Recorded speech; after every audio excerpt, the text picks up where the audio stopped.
Hello friends, welcome back to our YouTube channel. अभी हम लोग यहाँ पे रिलायंस इंडस्ट्रीज लिमिटेड की एनालिसिस करेंगे एंड इस वीडियो में हम लोग देखेंगे कल के दिन मीन्स यहाँ पे 25 ऑफ जुलाई को किस तरीके से अपना प्राइस एक्शन पैटर्न दिखाएगा और इसके इंपॉर्टेंट लेवल्स कैसे रहने वाले हैं।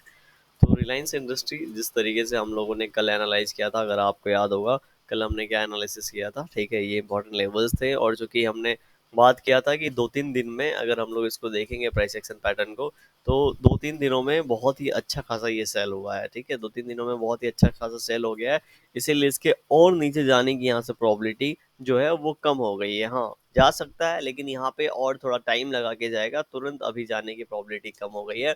और चूंकि 3 दिनों में ज़्यादा सेलिंग हो गया है, ठीक है, जो भी इसके जो एक्सपेक्टेड कैंडल होते हैं, एवरेज कैंडल, उससे ज़्यादा बड़े बड़े कैंडल बन के अगर यहाँ पे सेलिंग हुआ है, प्राइस एक्शन मोमेंटम है, तो ऊपर जाने की भी प्रोबेबिलिटी कम हो जाती है ऐसे सिनारियों में।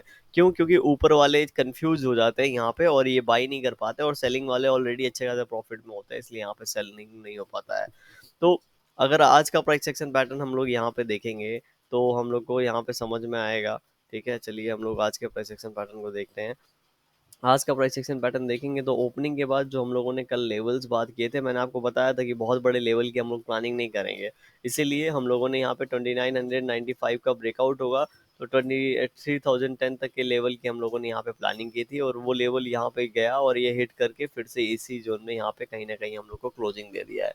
अब अगर आप ऊपर की बात करेंगे तो आपको कुछ प्राइस एक्शन पैटर्न समझ में आएगा। कैसे? कि यहाँ पे देखिए नीचे आया तो यहाँ पे एक बार ट्राई किया ब्रेक करने का, फिर जाके यहाँ पे फिर से यहाँ पे ट्राई किया, और आज के दिन यहाँ पे 2 बार ट्राई किया है इस लेवल को ब्रेक करने का। तो कहीं ना कहीं अगर आप देखोगे तो ये लेवल जो है, ठीक है, एक जो रेजिस्टेंस है उसको जाके बार बार ये हिट कर रहा है। तो कल के दिन अगर ये ब्रेक करता है, ठीक है, कल के दिन अगर ये इस जोन के पास फिर से आता है तो इसको ब्रेक इजीली कर जाएगा। क्यों? क्योंकि बायर्स ऊपर की ओर यहाँ पे होल्ड किए हैं। ठीक है, इन छोटे टाइम फ्रेम की बात कर रहा हूँ। ठीक है, अभी जो प्राइस एक्शन पैटर्न बना है, यहाँ पे थोड़ा सा बायर्स अपने आप को होल्ड करने की कोशिश कर रहे हैं, और उसके बाद बार बार इस जो रेजिस्टेंस जोन को जाके हिट कर रहे हैं, रेजिस्टेंस को हिट कर रहे हैं, तो यहाँ पे अगर ये ब्रेक करेगा तो और थोड़ा सा ऊपर की ओर हम लोग को मोमेंटम देखने को मिल सकता है। अगेन यहाँ पे अगर ब्रेकआउट होता है तो मैं बहुत बड़े मोमेंटम की एक्सपेक्टेशन, फिर से इतने बड़े मोमेंटम की एक्सपेक्टेशन नहीं कर रहा हूँ, एक छोटे मोमेंटम की एक्सपेक्टेशन है। क्यों? क्योंकि टेक्निकली इसको बहुत बड़ा यहाँ पे अभी प्राइस सेक्शन नहीं पैटर्न बनाना चाहिए। क्यों नहीं बनाना चाहिए? ठीक है, अभी मैं हम आपको वन डे टाइम फ्रेम पे हम लोग इसको देखेंगे। क्योंकि अगर आप इसका वन डे टाइम फ्रेम पे जब कैंडल देखेंगे तो आपको पता चलेगा कि देखिए ये इतना बड़ा मोमेंटम बनाने के बाद ऐसा नहीं होगा कि तुरंत इस तरीके से वापस चला जाएगा। क्योंकि जिस तरीके से जिस जोन पे जिस लेवल पे अभी ट्रेडिंग हो रही है, ठीक है, ऑल टाइम निफ्टी जो है अपने ऑल टाइम हाई के आसपास था, अभी कल के दिन आज भी अभी उसके आसपास ही है। ठीक है, और इतनी सेलिंग होने के बाद, ठीक है, तुरंत बाइंग आना थोड़ा सा यहाँ पे मुश्किल लग रहा है। और अगर इसको ऊपर जाना है तो अगर यहाँ पे एक दो और कैंडल बनाता है, ठीक है, ये वीक यहाँ पे निकाल लेता है तो हो सकता है एक और यहाँ पे हम लोग को मोमेंटम देखने को मिले। एनीवे अगर देखिए इस तरीके से कभी भी प्राइस एक्शन पैटर्न बना है और ये बहुत ऊपर से नीचे आ रहा है, किसी अपने लास्ट सपोर्ट के पास आ रहा है और यहाँ पे ऐसा प्राइस एक्शन पैटर्न बनता है, तो नो डाउट ये थोड़ा सा ऊपर की ओर स्ट्रेच होता है, लेकिन तुरंत फिर यहाँ पे नीचे आने की प्रोबेबिलिटी हमेशा बनी रहती है।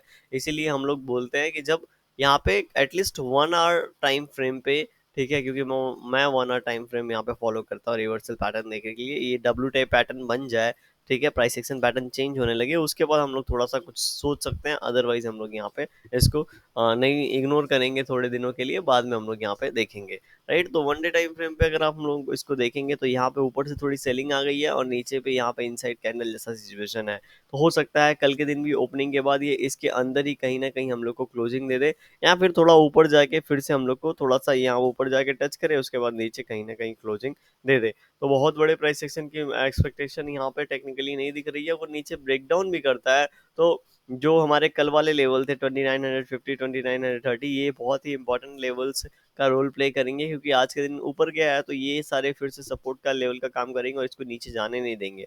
ठीक है, और इसी जोन में इसको कहीं ना कहीं क्लोज करा देंगे। सिर्फ एक सिनारी यहाँ पे थोड़ा सा दिख रहा है, अगर ये अपना हाई ब्रेक करता है थोड़ा सा ऊपर जाने की कोशिश करेगा, लेकिन बहुत बड़ा यहाँ पे कैंडल नहीं बन पाएगा।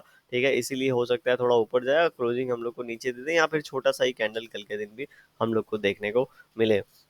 वीकली टाइम फ्रेम पे जाएंगे तो वीकली टाइम फ्रेम पे पता चल जाएगा। आज थर्सडे है, आज के दिन कल यहाँ पे आज ट्यूसडे वेडनेसडे था, तो कल के दिन हमारा यहाँ पे बचा हुआ है।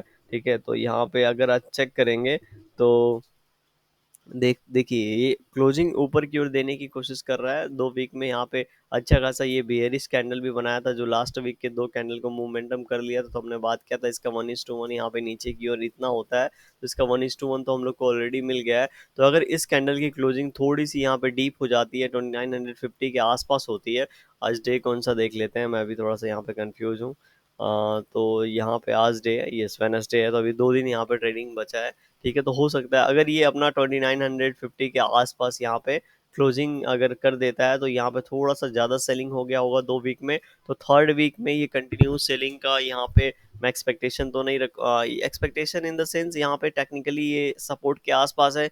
तो थर्ड वीक में अगर सेलिंग आती भी है, तो ये 2900 कौन सा लेवल है देख लेते हैं। 2900 का लेवल है, इस जोन को ये ब्रेक डाउन नहीं करेगा। और अगर कैंडल बनाता भी है, तो यहीं पे एक छोटा कैंडल बना के फिर से दो एक दो छोटे कैंडल बनाएंगे, फिर ये मोमेंटम अपनी कंटिन्यू ऊपर या नीचे करेगा।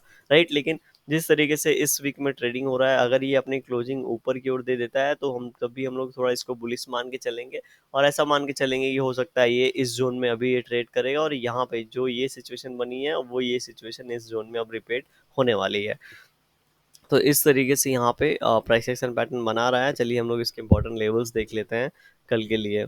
अब कल के लिए इसका हाई चेंज हो गया है, तो 3020 का ब्रेकआउट होगा, तो हम लोग ऊपर के लिए जो लेवल्स प्लान कर सकते हैं, वो लगभग लगभग 3033 30 के आसपास का लेवल प्लान कर सकते हैं। और नीचे के लेवल हमारे लिए यहाँ पे सेम रहेंगे। तो 2950 का ब्रेकडाउन होता है, तो 2925, 25 नहीं, जस्ट थोड़ा सा 5 रुपये ऊपर यहाँ पे, ये यहाँ पे 2930 तक का हम लोग नीचे का लेवल देख सकते हैं। वीडियो कैसा लगे कमेंट सेक्शन में बताइए, पसंद आएगा लाइक कर सकते हैं, चैनल बनाए होंगे सब्सक्राइब कर सकते हैं। Thank you for watching this video.